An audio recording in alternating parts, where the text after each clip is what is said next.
According to ancient astrologers, the movement of the sun, moon, and planets directly controls our lives and our destinies. Sound implausible? Perhaps. So we went to a leading astrologer, and he agreed to let us put him to the test. Jeffrey Armstrong has studied astrology for nearly 30 years and has performed 25,000 astrological readings. Rather than relying on traditional Western astrology, the type you see in the newspaper, Armstrong specializes in Vedic astrology, an Eastern version which he claims uses a far more accurate mapping of the stars.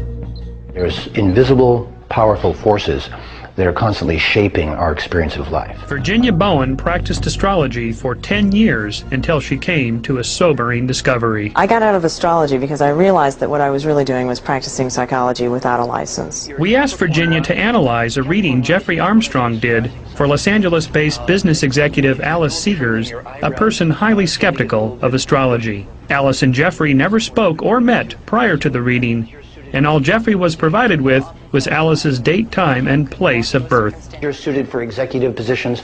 You have a strong Mars. That means you were probably used to be in charge of things a lot in your life. Is it so? Yes. You're Capricorn rising, and Capricorn rising is one of those rising signs that if you don't trim them, your eyebrows tend to get a little bit bushy. Wow.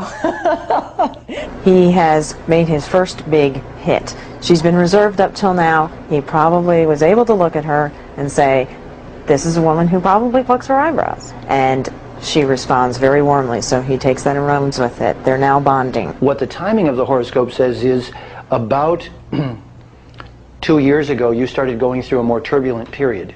You changed jobs, you changed careers, you made a decision, you got out of a relationship, something happened.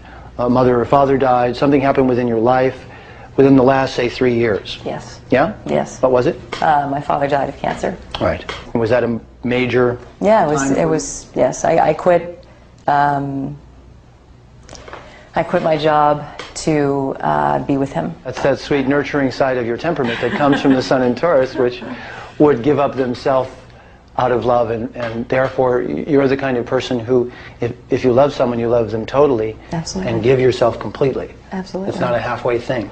Wow, Good thank doing you. your reading? Pleasure. Yes, officially blew me away. Thank you. My pleasure. People have been given dogmatic versions of astrology or amateurish versions of it and rejected it.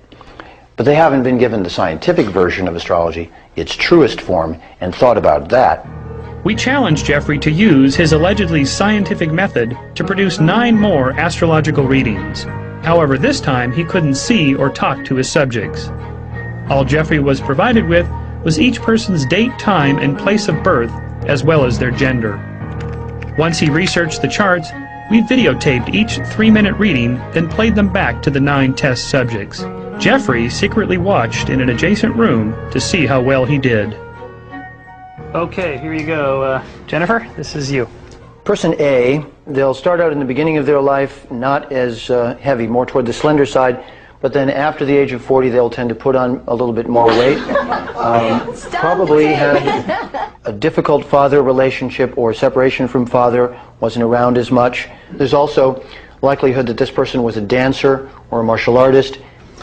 Jennifer, the martial arts and the dancer? I thought it was interesting he picked up on that because I did study Taekwondo. You did? Interestingly enough. And I do love to dance.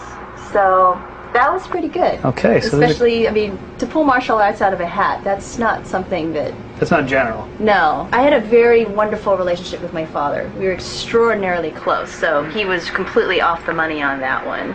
Overall, Jennifer agreed with 9 out of Jeffrey's 13 statements, giving him an accuracy of 69%. Well, the first thing that's very obvious here is that they are a bit of a clown, or when they were growing up was probably the smart aleck or the comedian, the humorist in the group. Their speech is at times strong.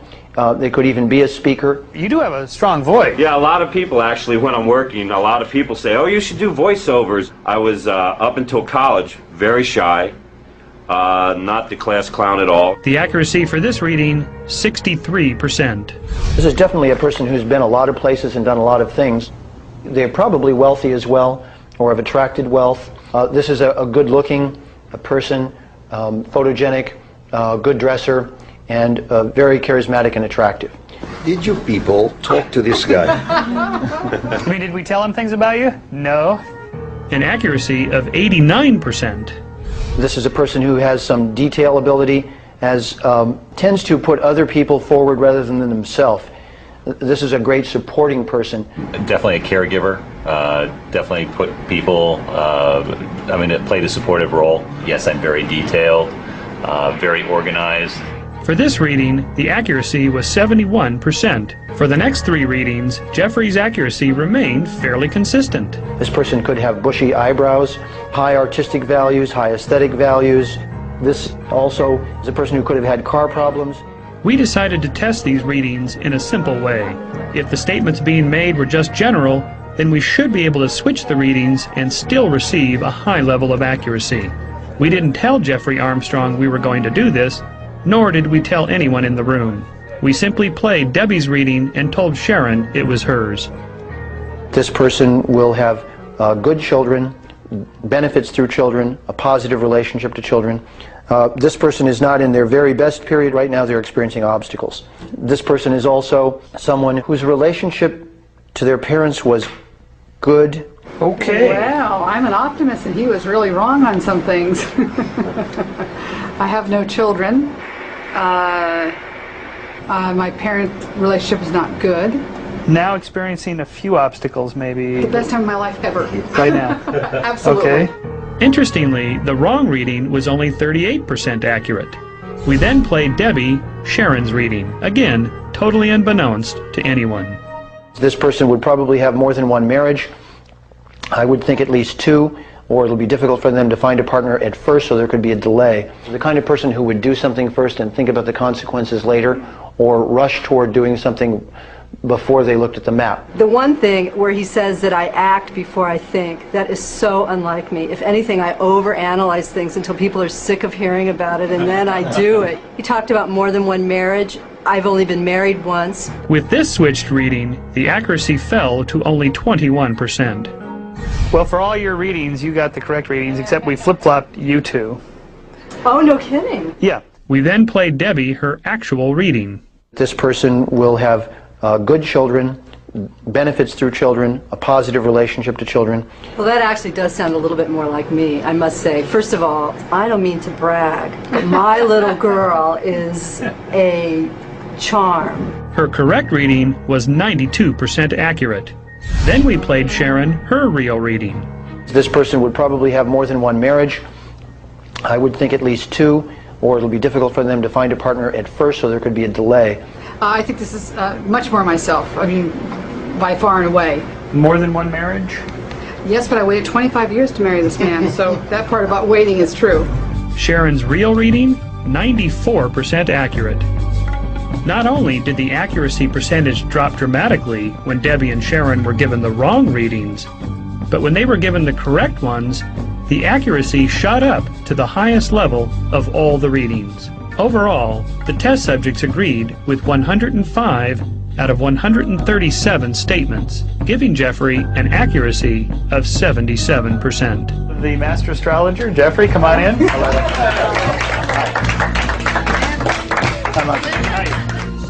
Should Jeffrey Armstrong have been able to make accurate statements 77% of the time, just on generalities, logical guesses, and dumb luck?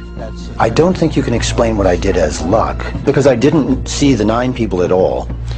Obviously, astrology, used properly, has the ability to see certain patterns or core things that I shouldn't have known just from their birth information.